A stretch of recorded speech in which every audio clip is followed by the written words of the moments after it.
everybody. Welcome to today's live. I'm so glad you're here. My name's Kathy.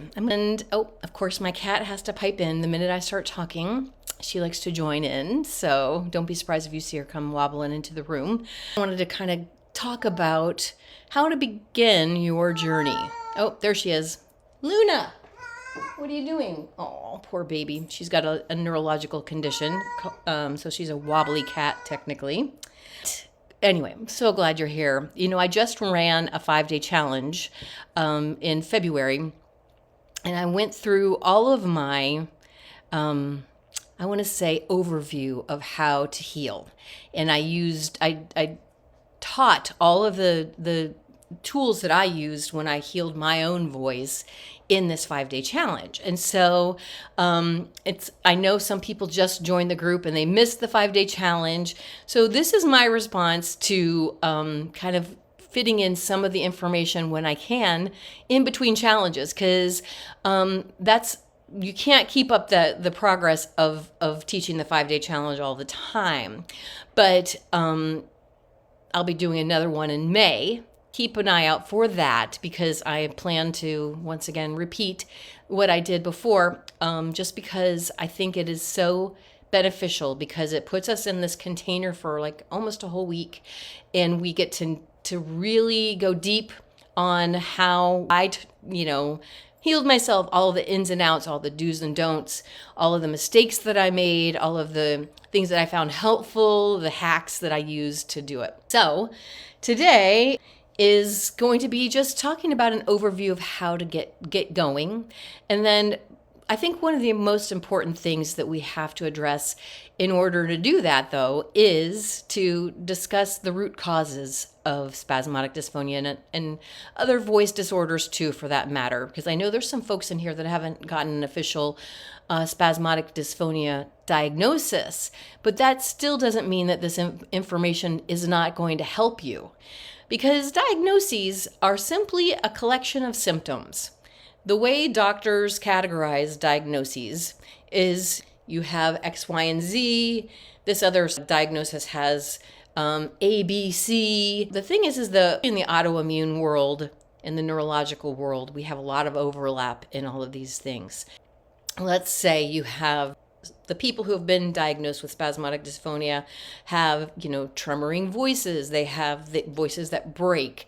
They have sometimes muted voices that are very silent or whatever. Well, muscle tension dysphonia also has all of those same things in there.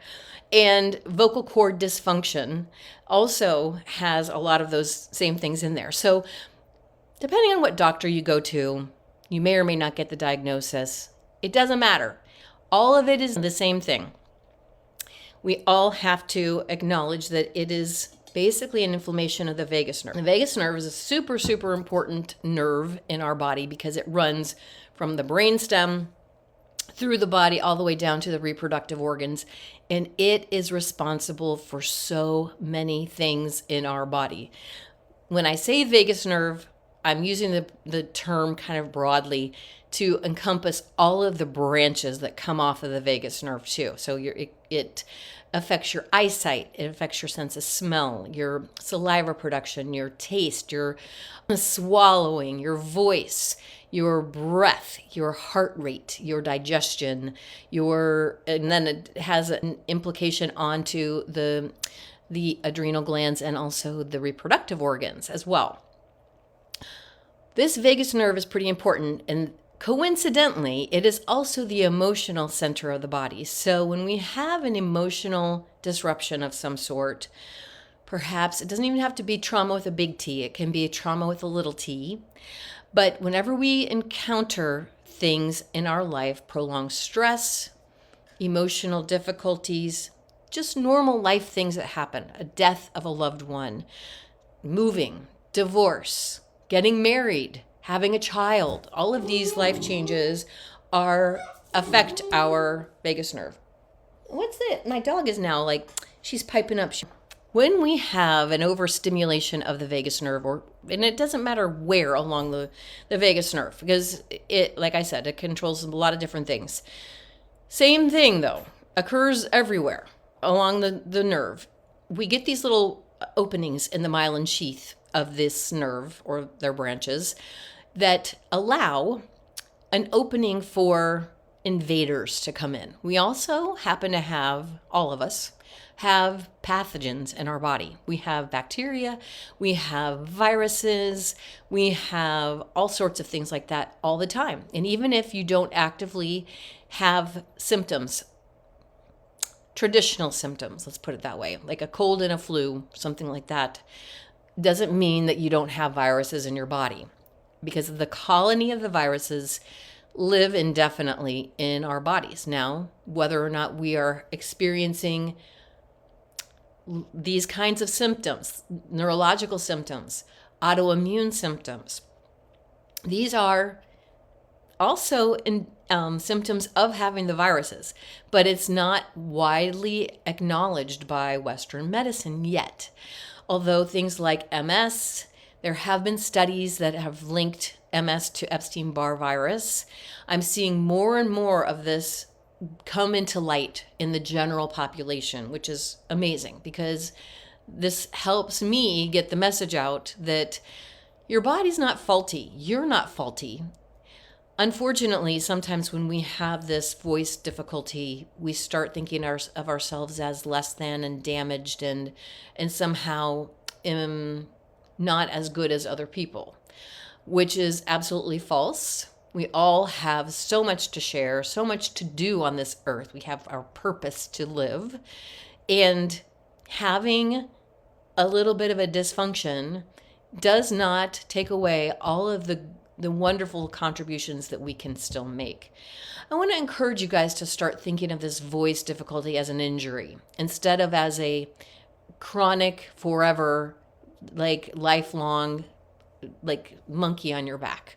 Because just as if anyone else had a sprained ankle on crutches, you saw them coming down the way, you wouldn't say, oh, they're hobbled, they're probably not going to be able to heal from that.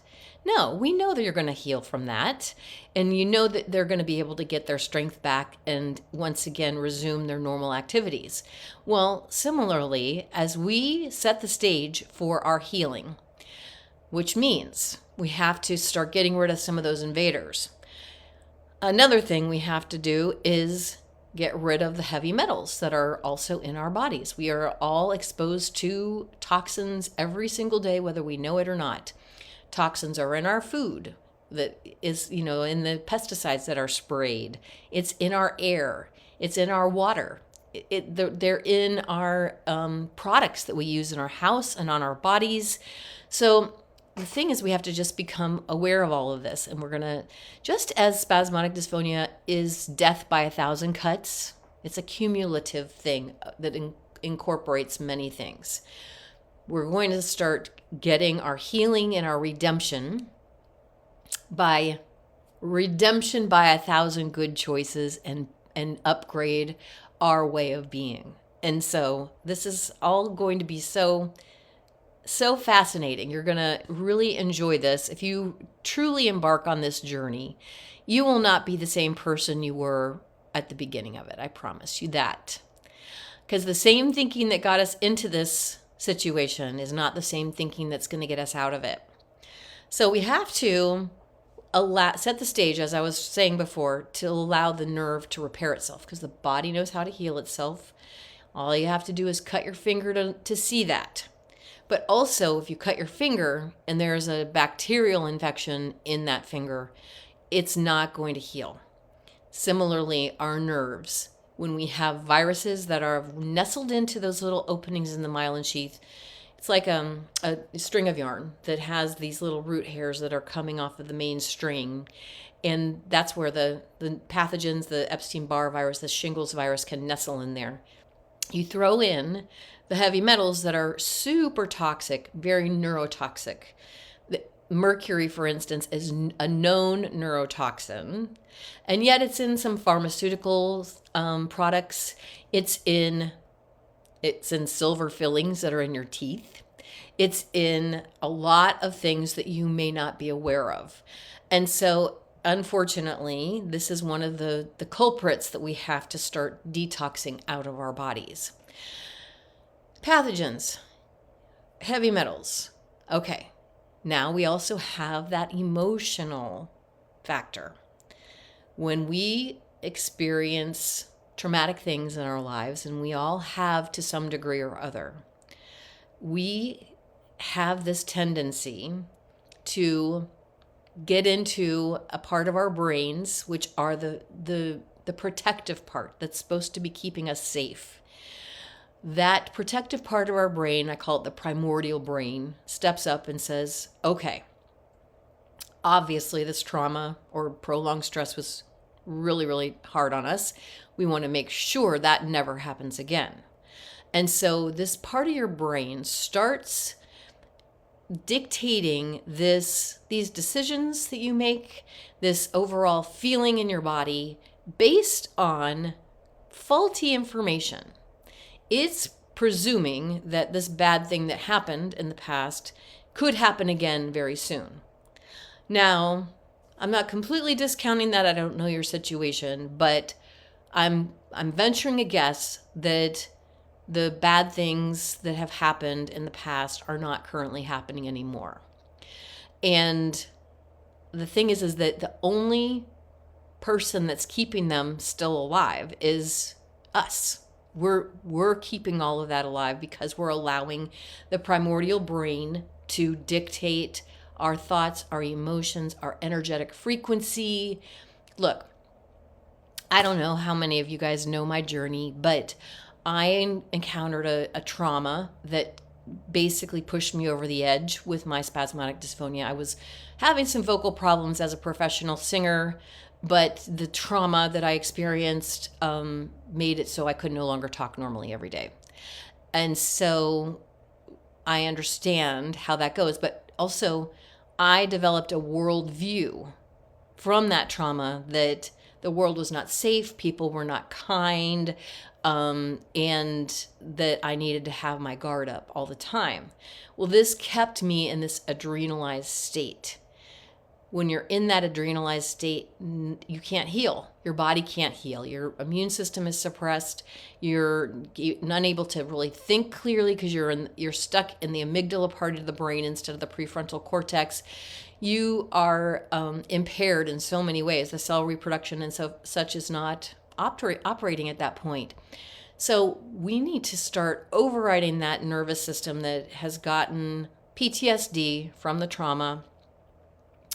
We also have the brain, and we need to learn to rewire that. And we do this by little starting to examine, what am I feeling? Getting more in touch with your body, what your body is telling you, and using your triggers as a communication to figure out where your unhealed parts are so that we can neutralize those fears, those things that we are facing every day. And when we have spasmodic dysphonia, everything is so freaking scary. We perceive danger at every turn. I remember from my days when I was impaired, going to the Walmart, and it was like a terrifying experience for me because I was so afraid I was going to have to talk to the clerk. And so I literally had to psych myself up in this way to go to the store because I didn't want to do it.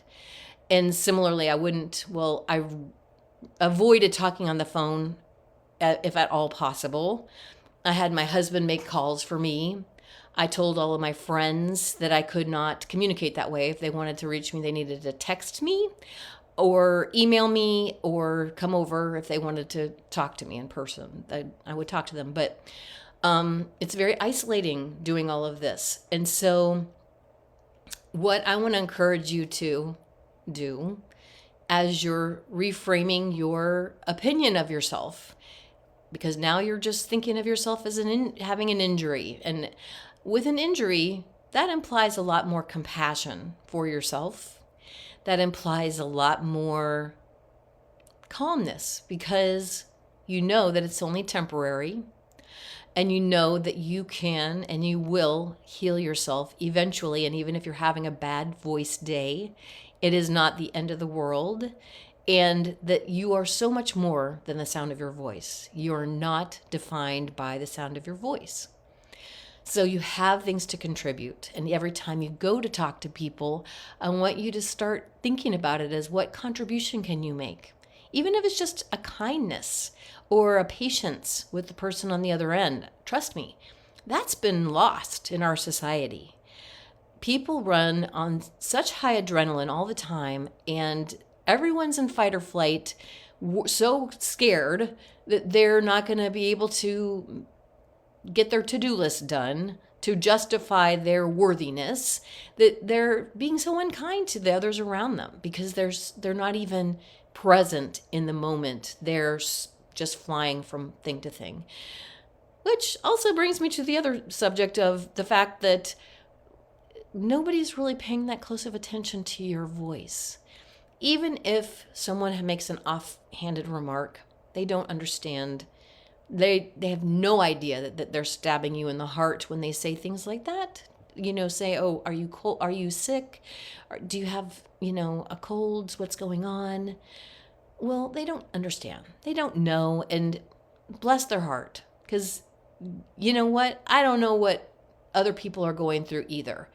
And until you've walked the walk, you can't fully understand. Even the people who love us and care about us, they can't fully grasp what it is that we're facing every day when we have this condition. So I'm just going to look and see if anybody has some questions. Let's see. And, Mary says she has a lot of neurotoxins from the hospital tests and foods. Yep. Gotcha. You're going to do EMDR. Yeah, some people have some good results with that. I've never done that. But it's just another way to rewire your nervous system, rewire your brain. So I, have just figured out a way to do that is a little bit less formal with that. It's more getting in touch with who you are and who you believe yourself to be, what you believe about the world, what you want. Also, we're master creators. We're put on this earth to create things. And so when we allow ourselves to get blown hither and yon by the winds of the world, granted, sometimes we do, but to make that our normal way of being every day, of someone's looking at me sideways and that's going to ruin my day, and I'm going to be PO'd all day long for the rest of the day because of this, that's our choice. That's how we're reacting. Or we could just say, that person must be going through a lot right now because they're not being very nice to me, or they looked at me weird. I wonder what's going on. Get curious instead of suddenly jumping to conclusions. I'm terrible. Nobody likes me. We always make it about ourselves, and it's absolutely false. So anyway, these are all ways to start rewiring how you're thinking, because again, the thinking that got your nervous system all amped up, got you into this state. It's weird because we have a nervous system that's dysregulated before we get spasmodic dysphonia, and then we get PTSD from having spasmodic dysphonia, and then our nervous system gets even more amped up. And so what we have to do is start unwinding that and recognize, okay, this has been a problem historically for all of us since we were born. Most likely you were born a very sensitive child, and you're very empathic to other people's energies. And maybe you were born into a family where you didn't feel your needs weren't getting met. You didn't feel completely safe, and you needed to stay on alert to survive your childhood, which I would say many of us did. But that's okay. Our parents did the best they could. I'm not trying to villainize our parents at all, because they tried to love us as best they could, but they were coming from their own traumas. And so sometimes hurt people. And that's unfortunate, but that is the cycle. It's up to us to break that cycle and to heal ourselves. When we heal ourselves, we get to heal that family trauma, that generational, trauma. So it's worth the work. It is some work. I'm not going to lie to you. All the things that I talk about in terms of naturally healing yourself is a daily pursuit. And it took me 2.5 years for me to fully recover my voice. But that doesn't have to be for everyone. I didn't mention this, but I had over 30 other neurological symptoms at the same time that my voice completely stopped being normally functional. And so I knew, because they all came on together, so I knew that if I, as a whole, tried to heal all of them, that they would potentially also get healed together. And fortunately for me, that is what happened. But it wasn't quick. And it wasn't easy. And I made a lot of mistakes along the way. I didn't have anyone telling me what to do and helping me down the path. So I'm here for you guys because I understand how painful having spasmodic dysphonia is. It is extremely challenging, but it doesn't have to be. And we can start learning to heal it together.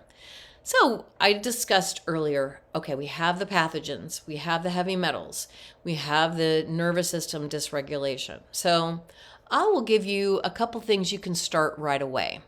First thing is super easy. It's simply adding lemon to your water, lemon, lime, or cucumber, making your water more viable for your body to absorb by making it into living water.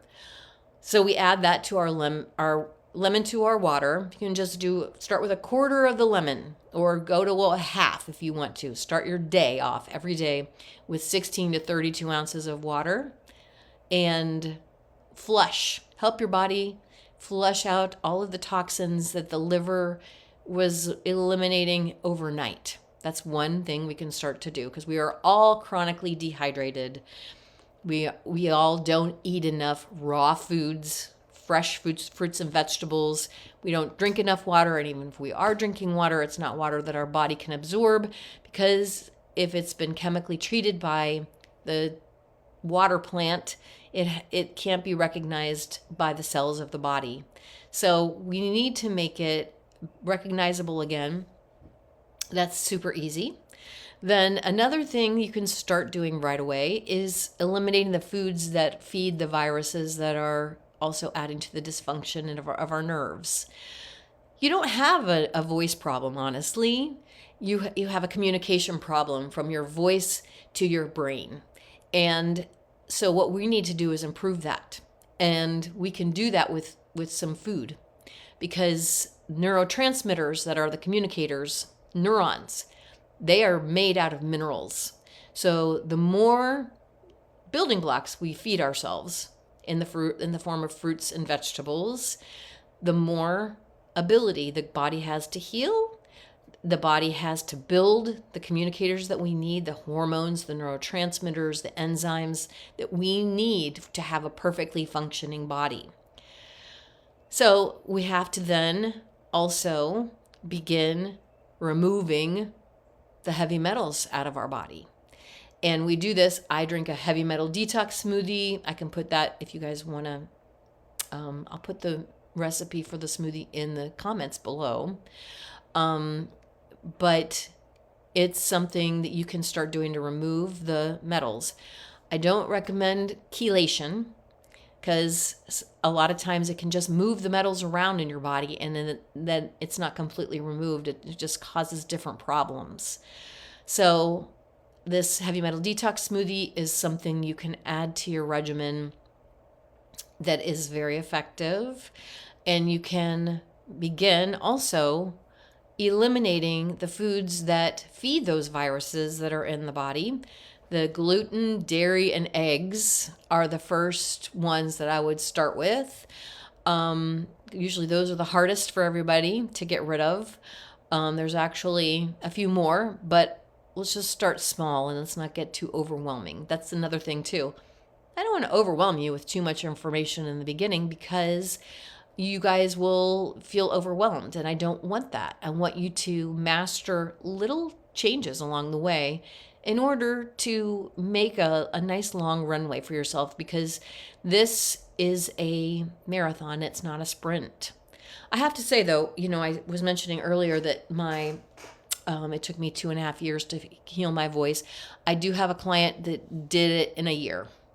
And so, we're all different. We all have different toxic loads. We have different combinations of pathogens.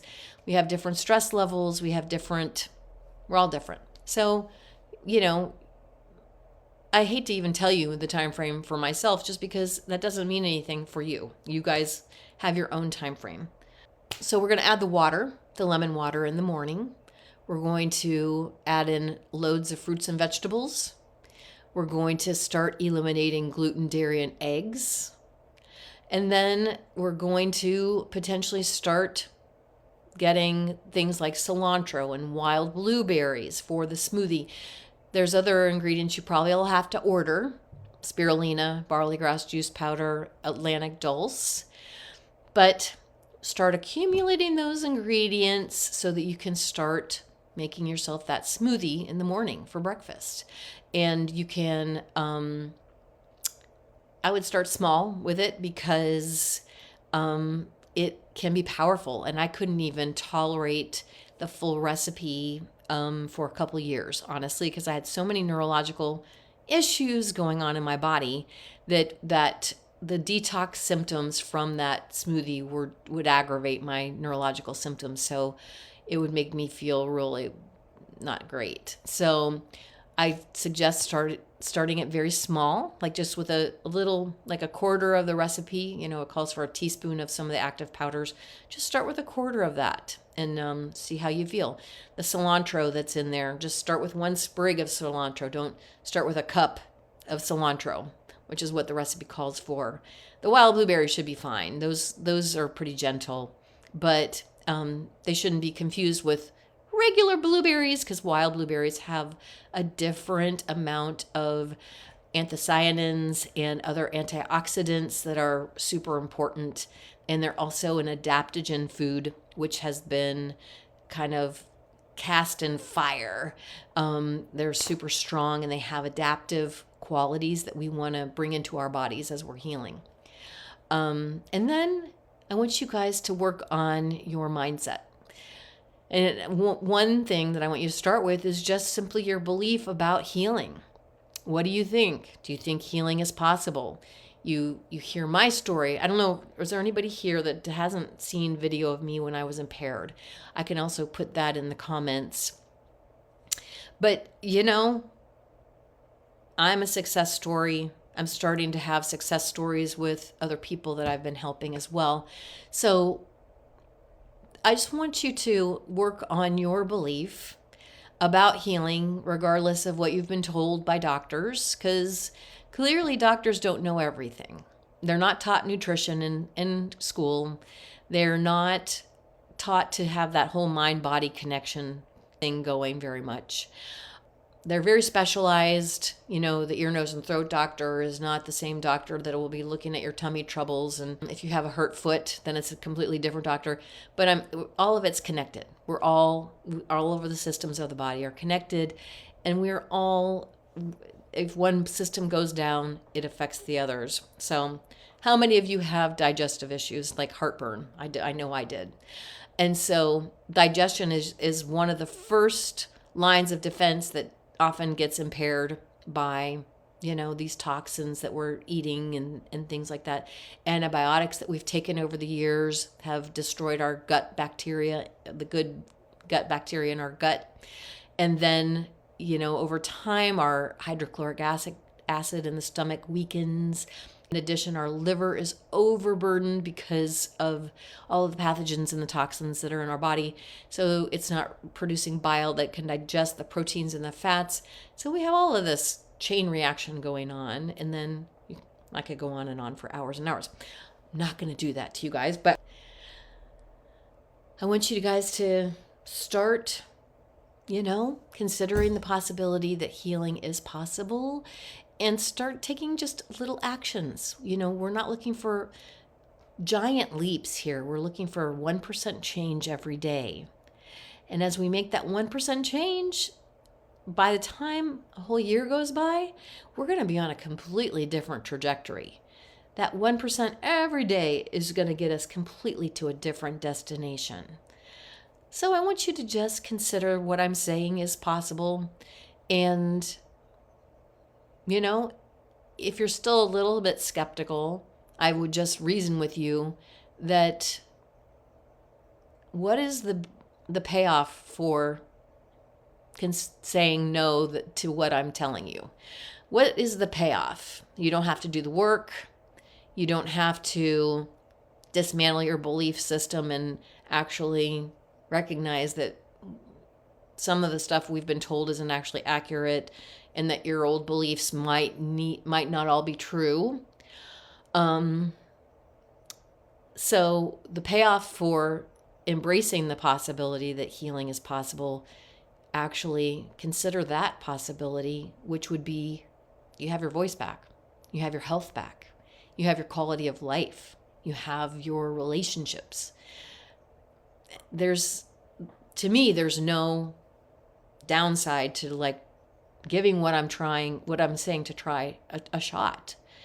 I'm not telling you you have to get this expensive a contraption. I'm telling you to buy fruits and vegetables and get a few supplements that will help remove the metals out of your body. I'm telling you to start loving yourself and nurturing yourself in a way you've never done before. So I hope this hits home. I'm glad you guys made it today. It's amazing. And it is truly my pleasure to share this information with you, because again, I eat, sleep, and breathe it. It is so ingrained in me to want to share this everywhere I go. I feel like I'm a little bit of a broken record, because I feel so strongly and so passionately that people don't realize how much power they have. And I see the suffering all around me, and it just breaks my heart. So I hope that you guys will take what I am having to say and start a new chapter for yourselves.